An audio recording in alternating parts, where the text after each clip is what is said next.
Bien, ¿tienen la presentación en pantalla?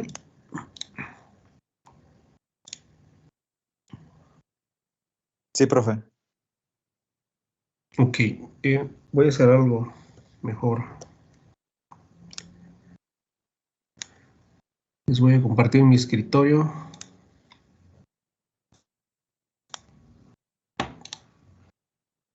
Nuevamente ya lo tienen en pantalla, ¿verdad? Sí, profe. Okay. Bien, pues vamos a comenzar con esta clase de transiciones de fases. Vamos a comenzar pues con la unidad 1, que se trata de la cinética de las transformaciones de fases. Vamos a hablar principalmente aquí sobre pues velocidades de reacción. Tenemos ahí en la imagen pues una microestructura. Siempre que hablemos de transiciones de fase, quizá lo que se nos viene a la mente es un cambio microestructural, hablando con relación a los materiales, materiales metálicos y principalmente, ¿no?, en los aceros. Seguramente a lo largo de estos semestres pues ya han tenido, ¿no?, oportunidad de observar pues diferentes microestructuras, incluso pues ya caracterizarlas, tratar de distinguir, ¿no?, cómo es una fase característica de a lo mejor pues una ferrita, una perlita, una martensita como la que tenemos en pantalla. Y aparte de eso, cada tipo de microestructura, cada tipo de fase pues tendrá diferentes morfologías. Podremos tener martensita en forma de agujas, martensita en forma de placas, vainita superior, vainita inferior, perlita gruesa, perlita fina, ferrita poligonal, ferrita acicular, ferrita bitmastaten, etcétera, ¿no? Hay una gran cantidad de morfologías que tenemos, hablando principalmente de los aceros, que, bueno, van a definir las propiedades mecánicas, digamos, pues de ese material. Y como les comentaba el día de ayer, ¿no?, muchos tratamientos térmicos pues tienen la finalidad de cambiar estas microestructuras con la finalidad de modificar pues las propiedades mecánicas. Pero en esta materia pues nos vamos a enfocar a cómo se dan estas transformaciones, cuáles son los mecanismos de transformación, por qué se da una u otra morfología. Y bueno, ¿cuáles son las principales variables de control para estas fases? Bien, primero pues hablando de transiciones de fases, vamos a iniciar con el tema principal, que es de las clasificaciones de las transformaciones de fase. Antes de entrar de lleno en una clasificación, pues es importante mencionar pues algunos otros conceptos. Ahora, aquí, si ustedes observan, pues bueno, la materia se llama transiciones de fase. El término creo que más adecuado, y como se menciona más adelante en el temario, es de transformaciones, transformaciones de fases. Y es el concepto también general manejado pues en la literatura en libros. ¿Sale? Van a ver, se van a familiarizar más con el concepto de transformaciones que de transiciones. Y bueno, primero que nada, hablando de pues un glosario de términos muy general y que seguramente pues bueno ya conocen estos conceptos, vayan haciendo sus apuntes en su cuaderno, por favor, de lo que vamos comentando y de lo que tenemos pues aquí en pantalla. Bien, vamos a hablar en algunos casos de componente, vamos a hablar en algunos casos de conceptos como puede ser solución sólida, límite de solubilidad y bueno, variables de un sistema, ¿no? Las variables principales que vamos a estar manejando pues en esta unidad.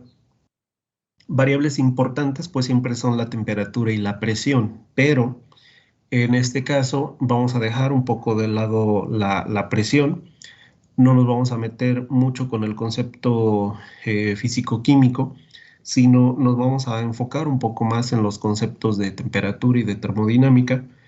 Y aparte son conceptos que están directamente relacionados con una transformación de fase, ¿no? La temperatura y toda la consideración termodinámica que eso implica.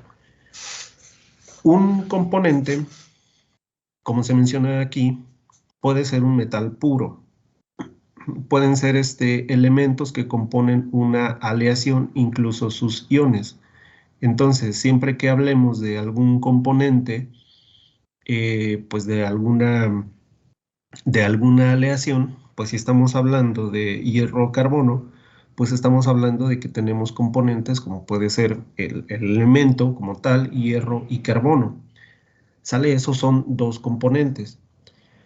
Podemos tener un material, un sistema de un solo componente, un material puro completamente, cobre, aluminio, vanadio, cromo, etcétera, donde pues vamos a tener un elemento, digamos, pues en un estado básico, ¿no? A lo mejor en un estado de baja energía. ¿Qué pasa, por ejemplo, en el caso de los aceros? Un hierro, más bien, un componente, un elemento puro. ¿Qué pasa si a ese elemento vamos propiciando que el carbono difunda en la red cristalina del hierro? Pues bueno, va a ocurrir un efecto primero de difusión, ¿sale? El carbono va a empezar a difundir o a moverse a través de la estructura cristalina del hierro, y aparte el carbono va a distorsionar esa red, va a distorsionar la red del hierro, y vamos a tener pues un ligero endurecimiento, ¿no? Vamos a tener un endurecimiento. Ese endurecimiento pues es el que brinda, digamos, pues las características importantes pues a una aleación, o en específico, para el ejemplo, pues a los aceros. Ese concepto de el carbono que difunde o se alberga en la estructura cristalina del hierro, pues lo podemos conocer como un concepto de solución sólida. Eh, Nosotros podemos conocer el concepto de solución o de disolución, donde vamos a tener pues dos componentes. Vamos a tener pues un soluto, vamos a tener también un disolvente. Hablando de un sistema de agua con sal o con azúcar, pues vamos a tener un soluto que es el componente de menor cantidad, en este caso pues el azúcar o la sal. Y estamos hablando de un disolvente, ¿no? El disolvente, pues, es el componente de mayor cantidad, de mayor masa, que sería el agua, y es donde el soluto se va a disolver, pues, valga la redundancia, en el disolvente. ¿Sale? Entonces vamos a generar una disolución. Lo mismo va a ocurrir con dos sistemas que son sólidos. ¿Qué pasa con el hierro y qué pasa con el carbono? Pues ambos son sólidos, y vamos a tener entonces una capacidad de disolución, ¿sale? Solución sólida. ¿Cuánto carbono puedo albergar en una estructura cristalina de hierro? Y podemos tener algunos conceptos. Imagínense, pues, como nosotros lo manejamos, el concepto, digamos, que todos conocemos. Si ustedes tienen, pues bueno, un vasito con agua, más o menos, imagínense que ese es un vasito con agua. Ustedes podrían agregar, ¿no? A lo mejor 10 gramos de sal. ¿Y qué va a pasar? Pues bueno, van a disolver. Lo van a disolver completamente. Van a tener entonces, pues, lo que sería pues una mezcla en este caso sería homogénea.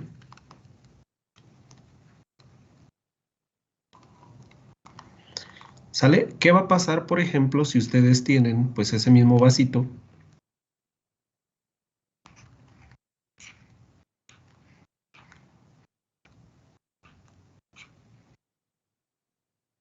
Bueno, no es exactamente la misma figura, pero pues ahora imagínense que le van a echar 100 gramos de sal. ¿Qué va a pasar? Que ya no vamos a tener pues la misma capacidad de disolución porque ya estamos superando, ¿no? el límite de solubilidad. ¿Cuánta cantidad de sal o cuánta cantidad de azúcar puedo disolver pues en cierta cantidad de agua? Suponiendo que se trata de la misma cantidad de agua, pues bueno, estos 100 gramos de sal pues ya no se van a poder disolver y voy a tener entonces pues unos precipitados. ¿Sale? En el fondo del vaso pues voy a observar hay pequeños montículos de sal y vamos a tener entonces, vamos a llamarles simplemente precipitados. ¿Sale? Y estamos hablando de que vamos a tener pues una mezcla heterogénea.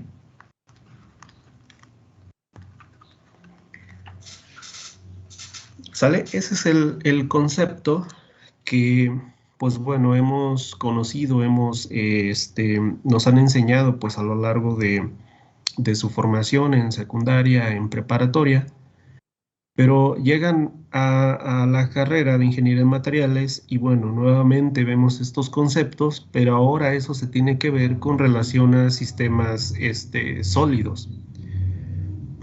¿Qué va a pasar, por ejemplo, si ustedes tienen una estructura cristalina? No sé, imagínense pues un cubito. Vamos a representar pues una estructura cristalina del hierro, pues a lo mejor una estructura, no voy a dibujar los átomos, solamente le vamos a poner aquí pues una estructura BCC.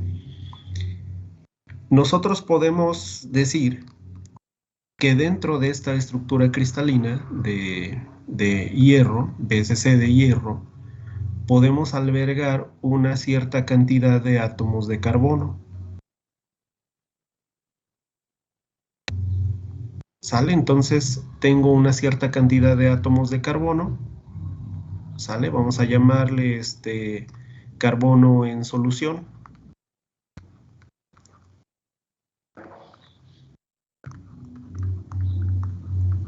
En solución sólida. ¿Sale? Es exactamente el mismo concepto que cuando nosotros tenemos una, una mezcla homogénea, cuando agregamos 10 gramos de sal a agua y podemos disolverla sin ningún problema. Es el mismo concepto. Pero, ¿qué pasa? Vamos a ponerle un número, ¿no? Vamos a tener que tenemos 10 átomos de carbono en solución sólida, ¿no? En esta estructura BCC. Pero, ¿qué sucede? Por ejemplo, si tengo esta misma estructura BCC,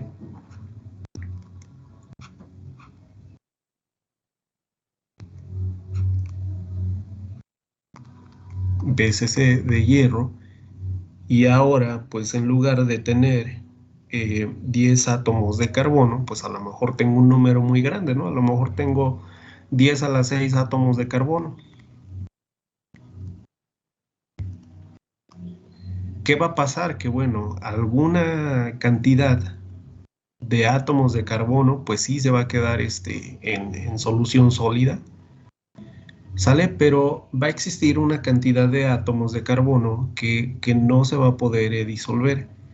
¿Qué va a pasar con esos átomos de carbono? Pues bueno, aquellos átomos de carbono que no se puedan disolver o que no puedan quedar en una solución sólida en una estructura BCC de hierro, pues van a quedar, digamos, fuera de esta estructura, van a quedar fuera de esta red. ¿Y qué va a pasar? Que vamos a tener pues átomos de carbono disponibles para formar compuestos. ¿Cuál es un compuesto principal que se forma cuando se supera, digamos, pues el límite de solubilidad? Pues bueno, hay un compuesto llamado F3C, ¿sale? Que es un carburo de hierro. ¿Sale? Entonces, ¿qué va a pasar? Pues este es un precipitado.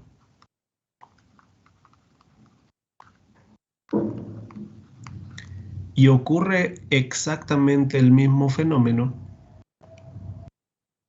Déjenme esto lo separo. Ocurre exactamente el mismo fenómeno que teníamos cuando analizamos pues solamente un sistema que es nada más de agua con sal. ¿Sale? Podemos disolver toda la sal cuando se trata de un soluto en menor cantidad, pero cuando el soluto se empieza a incrementar, pues bueno, vamos a superar el límite de solubilidad y vamos a generar precipitados, ¿sale? Vamos a tener ya las partículas de sal precipitadas o aglomeradas en el fondo. Lo mismo va a suceder cuando nosotros queremos hacer este tipo de mezclas. Al momento de hacer este tipo de mezclas, pero con elementos que son completamente sólidos, primero que nada, pues se le llama solución sólida, ¿sale? Es exactamente lo mismo, pero manejando una estructura sólida. Ahora, tenemos el siguiente concepto que es el límite de solubilidad. Se menciona por aquí que es la cantidad máxima de átomos de soluto que pueden ser disueltos en un solvente determinado.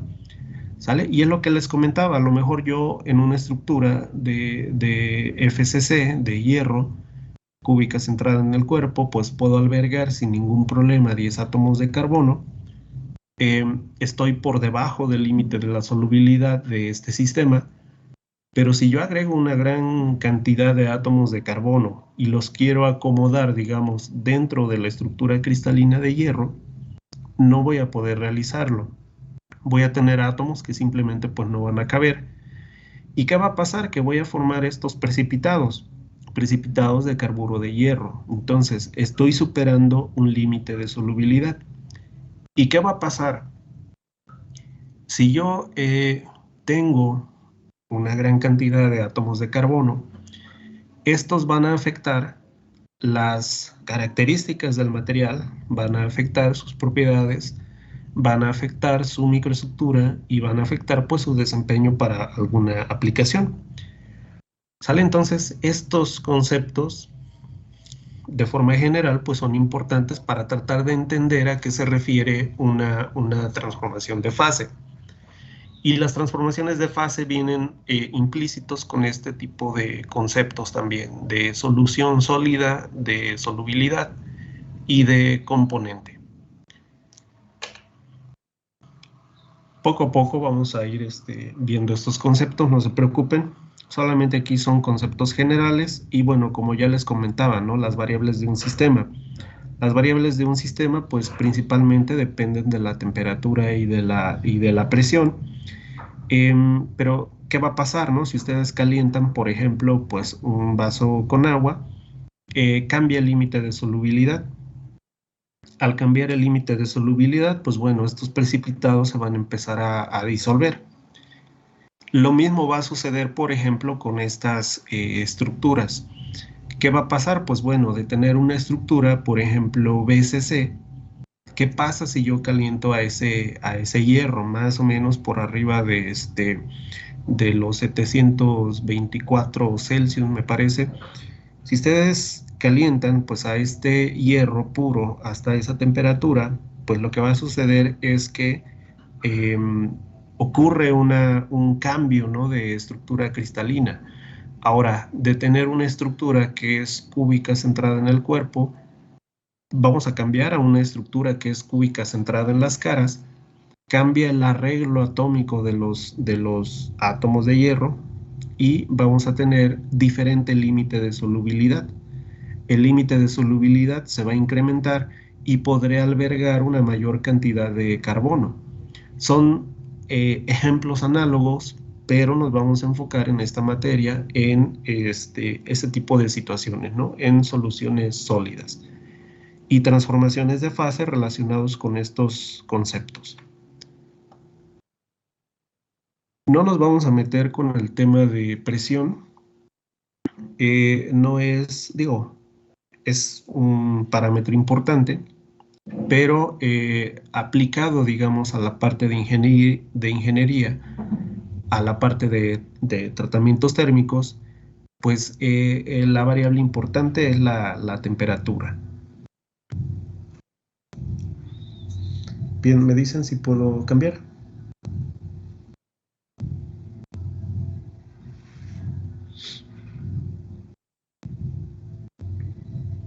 Listo, profe. Ok. Bien, pues bueno,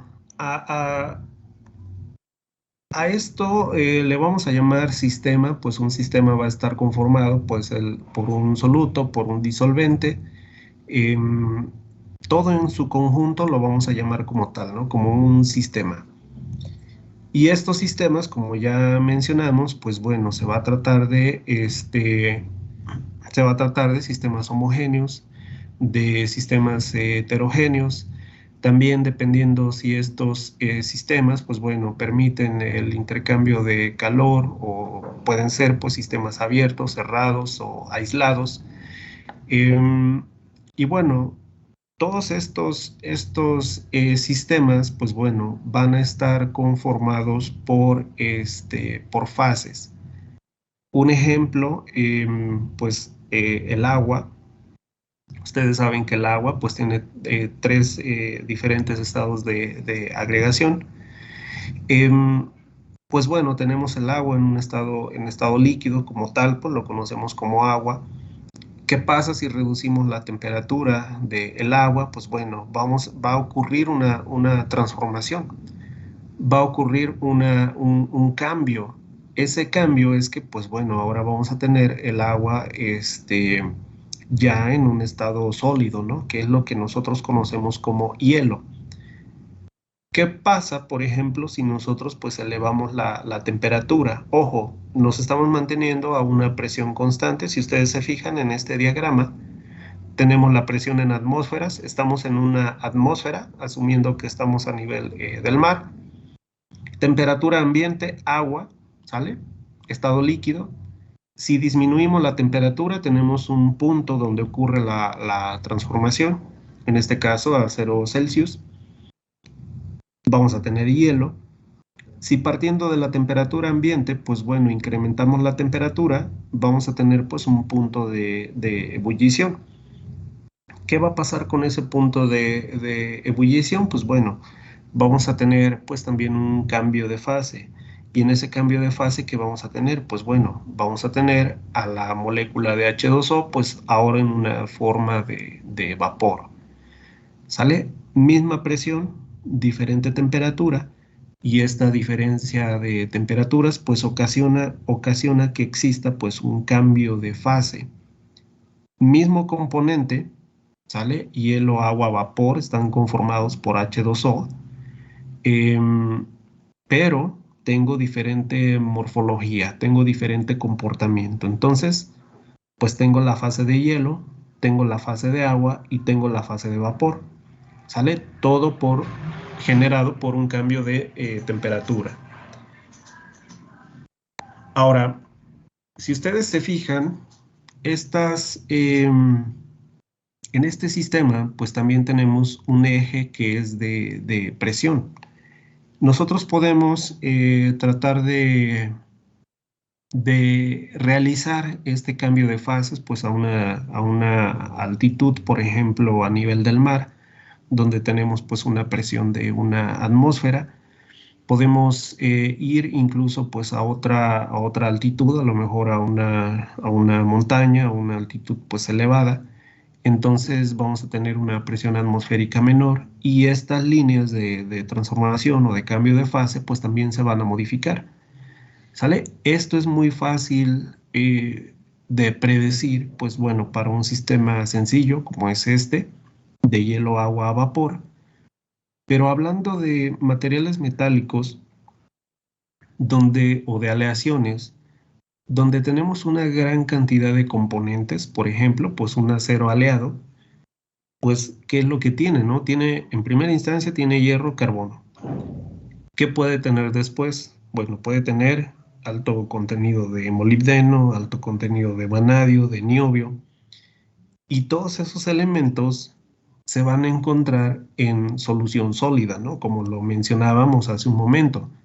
todos esos elementos, a final de cuentas, tienen que encontrarse dispersos, ¿no? Pues en la estructura cristalina del hierro, como lo hace el carbono. Pero cada elemento, cada componente, pues también tendrá un cierto límite de solubilidad, ¿no? Con relación a la estructura cristalina del hierro. Entonces, ¿qué va a pasar? Que los sistemas se vuelven muy complejos y hay un punto, digamos, es más difícil pues tratar de predecir cómo puede ocurrir a lo mejor una transformación. Entonces, aparte, bueno, no es común, ¿no? Digamos que a los aceros, cuando estamos hablando en términos específicos de un tratamiento térmico, pues no tenemos un cambio de presión, ¿no? Si ustedes realizan pues un tratamiento térmico en una mufla, pues bueno, es cierto, bueno, cierran la mufla, pero el sistema no se encuentra completamente aislado, ¿no? Puede haber a lo mejor en la parte superior algún respirador, no sé, algo que mantenga pues la misma presión atmosférica. A nivel industrial, pues bueno, también es este tipo de hornos, pues bueno, son muy similares, pero escalados a a un mayor tamaño, pero no hay un cambio de presión tangible, ¿no? En estos sistemas. Entonces, siempre o de forma general, pues estos conceptos de transiciones de fase enfocadas en materiales metálicos, pues los vamos a ver principalmente relacionados con temperatura. Pero tengan en consideración que el cambiar la presión, pues también induce o cambia los límites, ¿no? Donde voy a generar un cambio de fase u otro.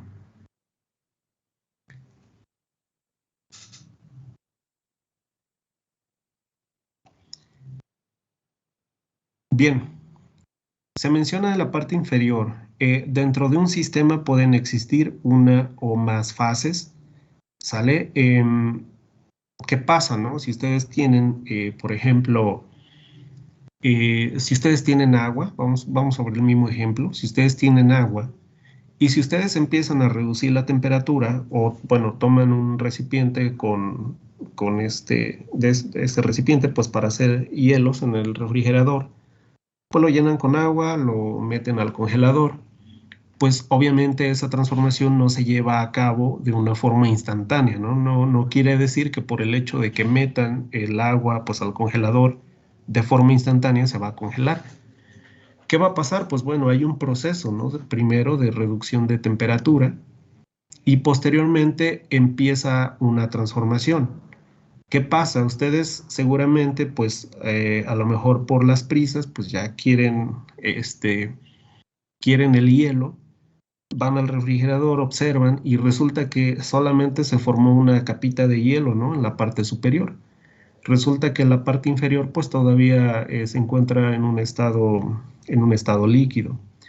Entonces, siempre las transformaciones de fase pues llevan un tiempo, ¿sale? Ahora, desde el momento en que se forma el primer sólido en el hielo, el primer núcleo sólido, cuánto tiempo transcurre hasta que toda la materia de agua se transforma en hielo, cuánto tiempo transcurre. A ese tiempo, pues le vamos a llamar, pues, tiempo de transformación, ¿sale? Donde vamos a ir cambiando el porcentaje. ¿A qué me refiero? Yo puedo tener, pues, cuando tengo mi recipiente, pues, lleno con agua, pues, bueno, voy a tener 100% agua.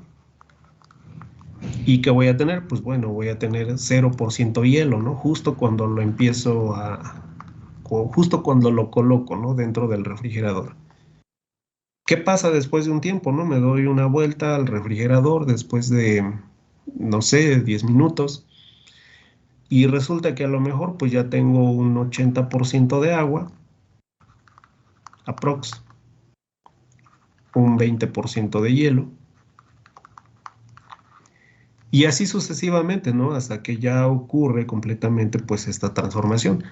Después a lo mejor no sé, una hora, por poner un número, ¿Sale? Voy a tener un 0% de agua y voy a tener pues ahora un 100% de hielo. ¿Sale? Entonces estamos hablando de que tenemos, vamos a ponerle tiempo, ¿no? 0 minutos, 10 minutos y 60 minutos. ¿Sale? Hay una evolución. Esa evolución viene implícita con relación al tiempo. Entonces, ¿qué vamos a cambiar? Pues vamos a cambiar la temperatura, pero de forma implícita viene también un tiempo involucrado, ¿sale? Y siempre que nosotros estamos hablando de tiempo, vamos a involucrar pues a la cinética. ¿Qué tan rápido se está llevando a cabo pues una reacción? En este caso, pues una reacción de transformación.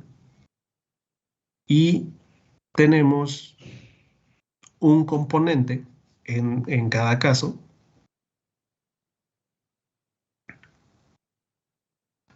¿Sale? Tenemos un componente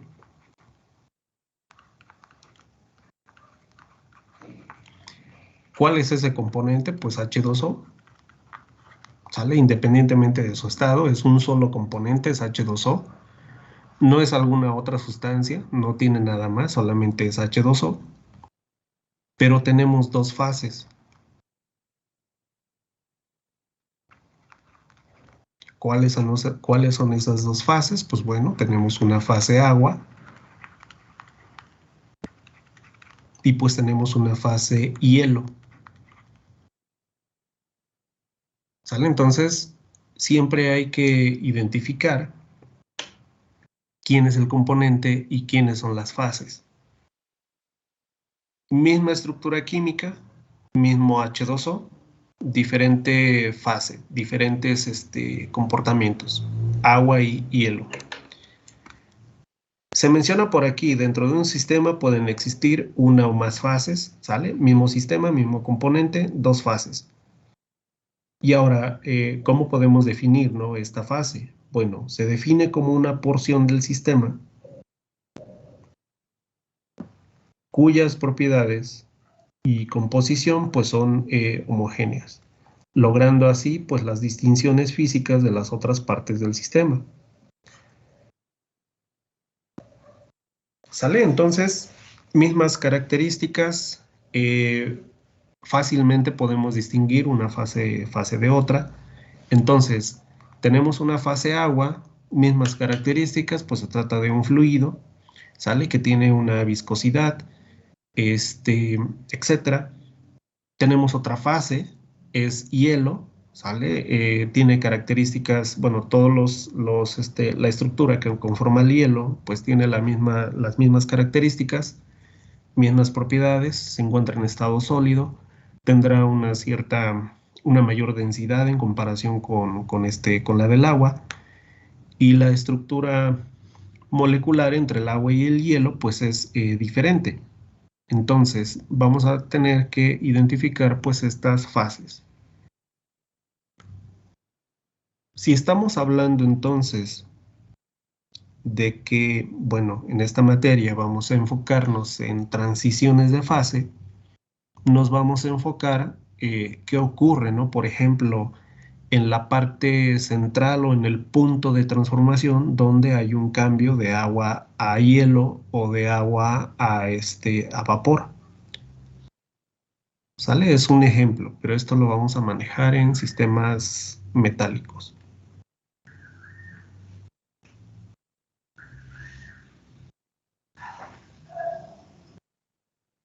Bien, me dicen cuándo podemos cambiar.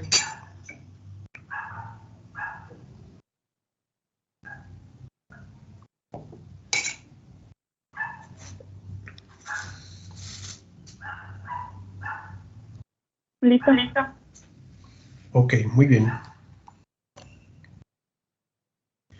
Bien, entonces, pues las transformaciones de fase, como ya mencionábamos, en el ejemplo básico y pues ideal, donde tenemos agua, hielo o vapor, pues bueno, a lo mejor es fácil, ¿no? Identificar una transformación de fase. Y viene aquí la pregunta, ¿no? ¿Cómo identificamos pues una transformación de fase? Si yo les pregunto, pues en el diagrama que vimos anteriormente, ¿cómo identificamos pues una fase? Pues, ¿qué podemos decir, no? Bueno, si tenemos la fase de agua, el líquido como tal, pues, ¿qué características tiene, no? Ah, pues bueno, se trata de un fluido que tiene una viscosidad de tanto, este, que se puede mover, ¿no? Digamos, pues a cierta velocidad, si se aplica un ángulo de inclinación, etcétera. Adopta la forma del recipiente que lo contiene, ¿sale? Ahí tenemos características de esa fase. Pero ¿cómo identificamos que ocurre una transformación? Ah, pues bueno, decimos, ok, mira, fíjate, esta otra región que ya se encuentra sólida, pues ya es más dura, tiene mayor dureza que el agua, eh, su densidad es mayor, eh, tiene una estructura pues más compacta, podríamos decirlo así, y se trata de un sólido. Entonces, estamos acostumbrados a decir que un cambio de fase, pues lo vamos a identificar como cambio de propiedades.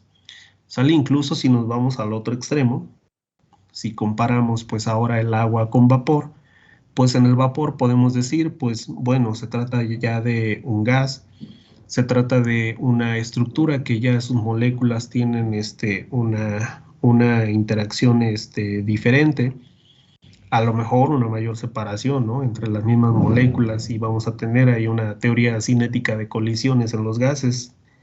Se trata de un fluido, ¿no? También el gas y que se expande, ¿no? Se expande en su volumen para adoptar también pues la forma del recipiente que lo contiene. Y nuevamente, ¿no? Identificamos una transformación de fase por cambio de características, cambio de propiedades. Es una forma fácil, ¿no? De identificar. Y bueno, algunos cambios de características o propiedades que pueden ocurrir en un sistema en aleaciones metálicas, pues bueno, lo asociamos siempre con un cambio de microestructura, ¿no? Entonces, si ustedes tienen, por ejemplo, pues un acero donde inicialmente tenían una estructura completamente de ferrita, si hacen un tratamiento térmico, si lo calientan y bueno, lo enfrían aceleradamente, pues van a cambiar, ¿no? La microestructura. Van a tener una estructura a lo mejor completamente martensítica y ahí ya van a definir diferentes propiedades. Van a decir, pues bueno, la ferrita es más blanda, es más dúctil, eh, por el contrario, la martensita pues es más dura y es más frágil. Entonces, ahí tengo un cambio de propiedades. Ahí yo puedo decir, bueno, estoy identificando un cambio de fase aquí. ¿Sale? Pero no se trata solamente de eso, ¿no? No se trata solamente de definir si hay un cambio de características o si hay un cambio de microestructura. Claramente es la forma más fácil, ¿no? De identificar si hubo un cambio de fase, pero ¿qué hay detrás? Termodinámicamente, ¿qué ocurre? ¿Qué pasa con las energías, no? Porque recuerden que todo sistema tiende al equilibrio, al equilibrio térmico, al equilibrio químico. Aparte, todo sistema, pues siempre se encuentra, ¿no? En el estado de menor energía. La naturaleza es floja, la naturaleza es perezosa, entonces siempre le gusta estar muy cómoda en un estado de menor energía. No le gusta estar bajo presión, ¿no? Incluso para nosotros, ¿no? Preferiríamos pues estar acostados tomando café, no sé, algo, viendo televisión, que quizá a lo mejor salir a trabajar, salir a realizar algo, ¿no? Siempre es así. Siempre sucede también en la naturaleza. ¿Qué pasa, por ejemplo, este, con pues los óxidos metálicos? Esa formación de óxidos metálicos, por ejemplo, si ustedes tienen pues un mineral, esa formación es la que le brinda, digamos, pues a ese sistema de oxígeno y de metal un estado de menor energía. ¿Qué pasa cuando nosotros queremos separar, pues, los elementos, digamos, pues, de un mineral?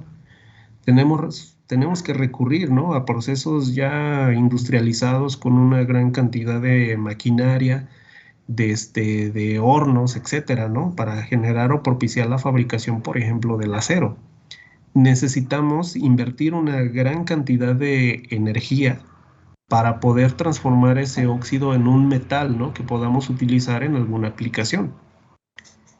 ¿Y qué pasa al revés? Si ya tenemos el metal, bueno, al momento de tener ese metal, pues bueno, la tendencia es que regrese a su estado de menor energía. ¿Y cuál es su estado de menor energía? Pues bueno, un óxido.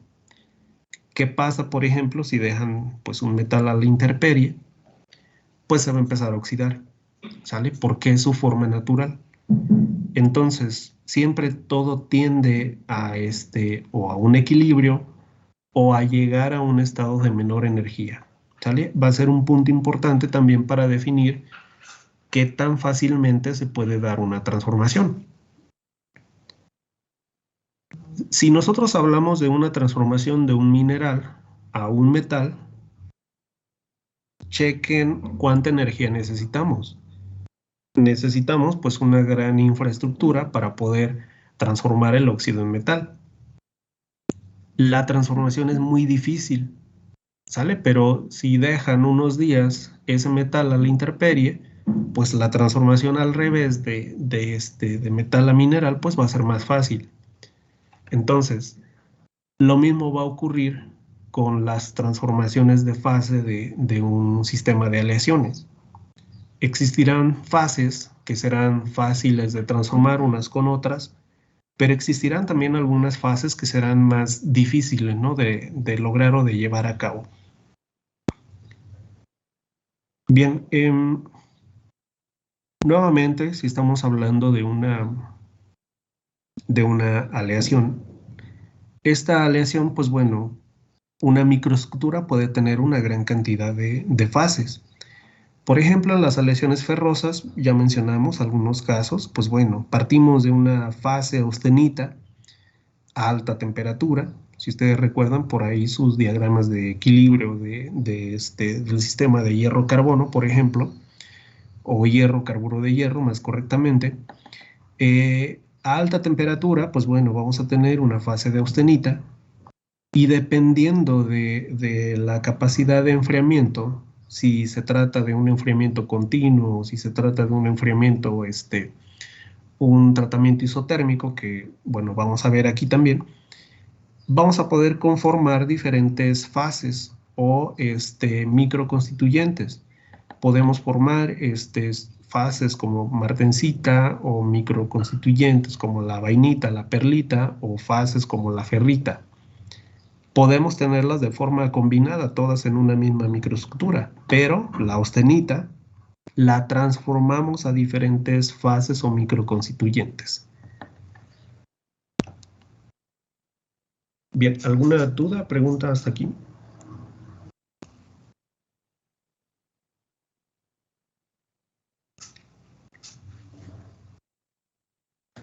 Profe, Dime, te escucho. es un poco más acerca de algo que mis compañeros y yo hemos estado escuchando en otra clase. A ver, Y es que cuando nosotros llegamos a tener una transformación a martensita, ajá, y la dejamos con el tiempo, digamos así, un periodo de unos 50, 100 años, un material que tenemos, el ajá, cual tiene un porcentaje de martensita, ¿qué es lo que en realidad sucede en ese periodo de tiempo? Porque nosotros habíamos escuchado que tiende a transformarse, pero yo tengo entendido que lo que únicamente se transforma pues es la austenita. Sí, mira, lo que pasa con la martensita, la martensita básicamente se trata de una transformación de austenita a martensita que es adifusional. hay un cambio, hay una sobresaturación de carbono, ahorita te platico así rápidamente, hay una sobresaturación de carbono. La austenita puede albergar muchísimo carbono, entonces cuando tú elevas la temperatura hasta austenita, tienes una gran cantidad de carbono en solución sólida y al momento de que se enfría, aceleradamente, pues no se da tiempo a que la austenita, perdón, a que la austenita se arregle, ¿no? O que más bien el carbono difunda hacia otras regiones, sino que se queda atrapado, se queda sobresaturado en una estructura. ¿Qué pasa? Pues bueno, la austenita es FCC. Al momento de disminuir completamente la temperatura, pues bueno, esperarías que tuvieras una estructura BCC. Pero como tienes una gran cantidad de carbono, existe ya una deformación, digamos, de la red, así a muy grosso modo, que te da la forma, digamos, pues de las agujas de la martensita. Hay un efecto que se llama de cizallamiento o de corte, que te deforma, digamos, pues la red, te deforma la estructura. Lo que sucede con ya teniendo la martensita, no es que la martensita se transforme en el término estricto de la palabra, sino más bien que se va a descomponer. ¿Qué va a pasar con esa descomposición? La martensita no es una fase en equilibrio, hay que mencionarlo. Si ustedes buscan la martensita en su diagrama de equilibrio de hierro-carburo de hierro, pues no la van a encontrar. Es una fase llamada metaestable. ¿Qué quiere decir? Que es una fase que no se encuentra en su estado de menor energía. Es como una transición, digamos, se encuentra en un término medio, ¿no? Y nuevamente, como todo tiende pues a llegar a un estado de baja energía o de menor energía, la martensita se va a empezar a descomponer en muchísimo tiempo, ¿no? A lo mejor pasan muchísimos años, pero a lo mejor puedes tener ese efecto, ¿no? Lo más común es que, pues, con temperatura, con algún tratamiento térmico, pues empieces a descomponer, pero ¿qué va a pasar? Lo que va a pasar es que el carbono que se encuentra, digamos, ya atrapado o que distorsiona la red, formando pues las agujas de martensita, va a empezar a difundir. ¿Sale? Muy lentamente, muy en términos estrictos, pues podríamos decir que en un tiempo corto, pues no ocurre nada prácticamente, pero sí hay una descomposición. Empieza a difundir pues el carbono pues empieza a formar ya, puede formar carburos de hierro, se empieza a relajar, digamos, la estructura, existe una relajación de esa deformación y entonces, pues bueno, puedes llegar a tener ya una estructura BCC, que sería pues una estructura de ferrita, por ejemplo. Entonces la martensita básicamente se empieza a descomponer, se empieza a relajar y formas ya una estructura que va a ser de ferrita con perlita, por ejemplo, ¿sale? Pero para eso ocurre en un periodo pues muy prolongado, ¿no? De muchísimos años, no sabría decirte cuánto, pero partimos del hecho de que es una fase metastable. Muchas gracias. De nada. ¿Alguna otra duda, pregunta, jóvenes? Este tema, esta pregunta, de hecho, la vamos a tratar en las demás unidades. Como les comentaba, seguramente, pues bueno, ya han escuchado, ¿no? Muchas de estas cuestiones de transformaciones de fases en los aceros. Vamos a retomarlas aquí y vamos a ver qué sucede, ¿no? Con cada una de estas. Bien, jóvenes, pues si no hay más dudas, comentarios, nos vemos el día el lunes, me parece. O mañana, no recuerdo. Mañana nos toca clase. Nos toca clase ahorita, profe, otra vez, ¿no? Nos Sí. da crítica. Pues aquí mismo nos quedamos, ¿no? No, nos pasamos a la otra sesión, ¿sale? Voy a agarrarme 5 minutitos, en un momento me conecto para que por ahí me esperen, ¿sale? Voy a tomar un poco de aire. De acuerdo, profe. Sí, Está bien. Sale, Sí, pero pues. está bien. Adiós, hasta luego. Vale. Nos vemos, hasta mañana.